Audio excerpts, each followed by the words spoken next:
12 సంవత్సరాలు. ఆమె జీవితం ఒక నిశ్శబ్ద యుద్ధంలా మారిపోయింది.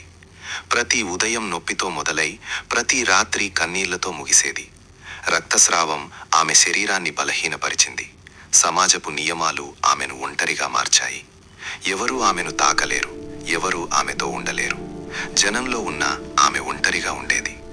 ఆమె దగ్గర ఉన్న సంపాదన అంతా వైద్యుల మీద ఖర్చయింది. కానీ ఆరోగ్యం రాలేదు. మందులు మారాయి, వైద్యులు మారారు, ఆశలు మారాయి. కానీ బాధ మాత్రం మారలేదు. కాలం గడిచింది, ఆశ కరిగిపోయింది. కానీ జీవించాలనే కోరిక మాత్రం ఆమె హృదయంలో మిగిలింది. ఒకరోజు ఒక వార్త గాలిలా వ్యాపించింది. ఒక గురువు గ్రామంలోకి వస్తున్నాడట.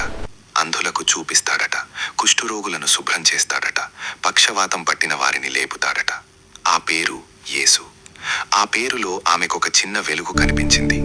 నేను ఆయనను ఎదురుగా నిలబడి అడగలేను, కానీ ఆయన వస్త్రపు అంచునైనా తాకగలిగితే అనే విశ్వాసం ఆమె మనసులో మెల్లగా పెరిగింది. ఆ రోజు జనసమూహం పెద్దది. అందరూ ఆయన చుట్టూ నెట్టుకుంటున్నారు. ఆమె బలహీనంగా ఉన్న తనలోని విశ్వాసాన్ని పట్టుకుని ముందుకు సాగింది. ఒక్క అడుగు, ఇంకో అడుగు. చేతులు వణుకుతున్నాయి, గుండె బలంగా కొడుతోంది. జనాల మధ్యగా దారి చేసుకుంటూ చివరికి ఆయన దగ్గరకు చేరుకుంది. ఒక క్షణం, ఒక నిర్ణయం.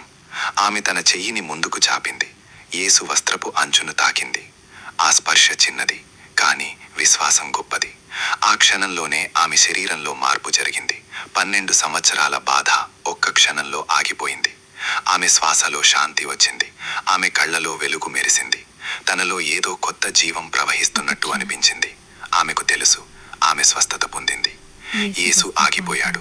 జనసమూహం మధ్యలో నిలిచిపోయాడు. ఆయన చూపు ఆమెపై పడింది. భయంతో వణుకుతూ ఆమె ముందుకు వచ్చింది. కానీ ఆయన చూపులో తీర్పు లేదు, కేవలం కరుణ మాత్రమే. ఆమెను సమాజం దూరం పెట్టింది, కానీ ఆయన ఆమెను అంగీకరించాడు. ఆమె విశ్వాసమే ఆమెను రక్షించింది.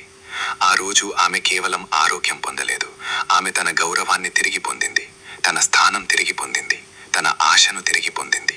12 సంవత్సరాల చీకటి ఒక స్పర్శతో ముగిసింది.